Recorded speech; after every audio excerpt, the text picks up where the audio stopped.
তো সিকিউরিটি নিতে অস্বীকার করেছিলে, তুমি পাইলট ভ্যান দেখলেই রেগে যাও, তো সেইটা কতটা পাল্টালো? এখন তো তুমি শাসক দলের একেবারে রাজ্য সভাপতি, সুতরাং তার একটা সিকিউরিটি কনসার্ন থাকবেই। ব্যক্তিগত জীবনচর্যা কতটা পাল্টালো? আমি হঠাৎ আজকে সকালবেলা বাড়ি থেকে বেরোনোর সময় দেখলাম অসংখ্য পুলিশ। আচ্ছা। এবং তোমার এই স্টুডিওয়ে পৌঁছানোর সময় একজন সার্জন, সেও দেখলাম মোটরসাইকেল নিয়ে এসে ওই ওপর পর্যন্ত আমাকে ছেড়ে দিয়ে গেল। আমি একজনের সঙ্গে দেখা করতে গিয়েছিলাম, তো সেখানে তার বাড়িতে, তার বাড়ির আশেপাশে প্রচুর পুলিশ পৌঁছে গেছে, সামনে এবং পেছনে দুটো পুলিশের গাড়ি। এটা আমার কাছে একটা অস্বস্তির কারণ। এটা আমি চাই না, এটা আমি চাই না। আর আমি এই জীবনযাত্রা করি। আবার বলছি যে তুমি হচ্ছে শাসক দলের রাজ্য সভাপতি, তো এটা আমার কাছে এখন ওই রকম মালা নেওয়ার মতোই একটা অস্বস্তির কারণ। কারণ আমি যখনই কোনো জেলায় যাই, প্রত্যেকেই জানে আমি এমন কোনো হোটেলে খাই না যেখানে ভাতকে রাইস বলে।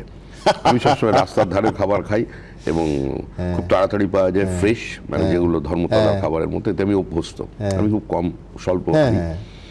তো ওই 5 মিশালির তরকারিকে মিক্সড ভেজ আর ওই ডাল ফ্রাই আর ভাতকে রাইস, আমি প্রথমেই বলি রাইস বলা যায় হোটেলে আমি ঢুকবো না, পার্টিতে আমি ভেবে। ঠিক শ্রমিক, কিন্তু আমি বলছি যে সাধারণ জীবনযাত্রা চালিয়ে যাওয়ার পাশাপাশি এটাও তো তোমায় মাথায় রাখতে হবে যে শুভেন্দু অধিকারীর পিএ, তার ওপর যেভাবে আক্রমণ হলো, যেভাবে একেবারে, যে আজকে শুনতে পাচ্ছি যে আগ্নেয়াস্ত্র দিয়ে তাকে অস্ট্রিয়ায় তৈরি হয় গুলিটা করা হয়েছে, সেটা পুলিশ আর সেনাবাহিনীর হাতে, গ্লক কারুর কাছে থাকার কথা নয়।